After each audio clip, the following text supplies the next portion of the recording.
Right now, thousands of migrants are stranded in Colombia trying to make their way to the United States, the country becoming a passageway for people from Haiti and Brazil trying to escape violence. But right next to Colombia, for the migrants from Venezuela, it's a different story.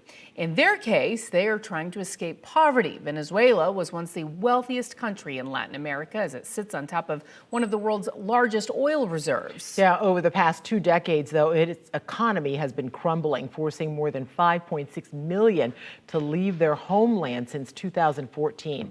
News 6's Carolina Cardona explains why many of those migrants are settling here in Central Florida. My mom had to get a surgery once done.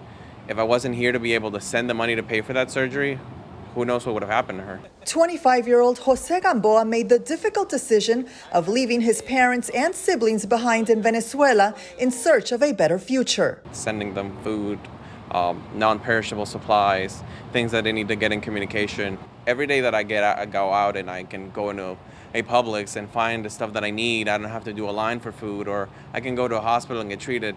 I know that's not the same reality for my family, and that saddens me. It's the reality of a country where the poverty level is more than 90% and a base income that averages $4. I really saw not only that there wasn't a future for young people like me, but that the government was really cracking down on people that were actively protesting. At the time, Gamboa was part of the student movement protesting against Nicolás Maduro's regime and worked with Venezuela's opposition leader and now interim president of Venezuela, Juan Guaidó. Came to a point where I was really becoming a target, and that was endangering not only me, but my family as well. The political crisis has made it very difficult for Venezuelans to explore potential avenues for solutions because it's basically illegal to go against the government, right? So a lot of people are less likely to do so because of all the repression going on. So then they decide to leave the country. Venezuela's downfall began after Hugo Chavez became president in 1999 and created the basis of Chavismo, a socialist ideology influenced by Fidel Castro. This was a relationship that included shipment of oil to Cuba at very discounted prices so that the Cuban government could benefit from that. In return, Cuba sent physicians to Venezuela. The deal is like this. Venezuela pays Cuba, say, $100 per month for one physician.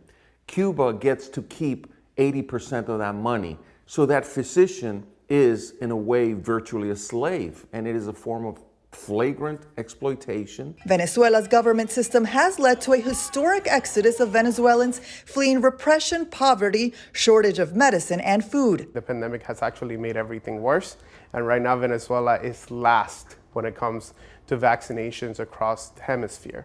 Political analyst Samuel Vilches left Venezuela with his parents after he says they were threatened for being politically outspoken against the government. Like thousands of fellow Venezuelans, he now calls Central Florida home. Here in Central Florida, we have about 100,000 Venezuelans. When I came here 11 years ago, that was not the case.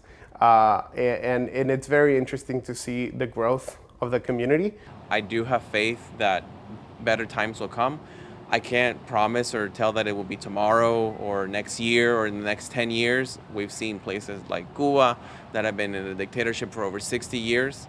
But I do have faith that my people will endure, just like we've done in the past, and that our country will be better. In Orlando, Carolina Cardona, News 6.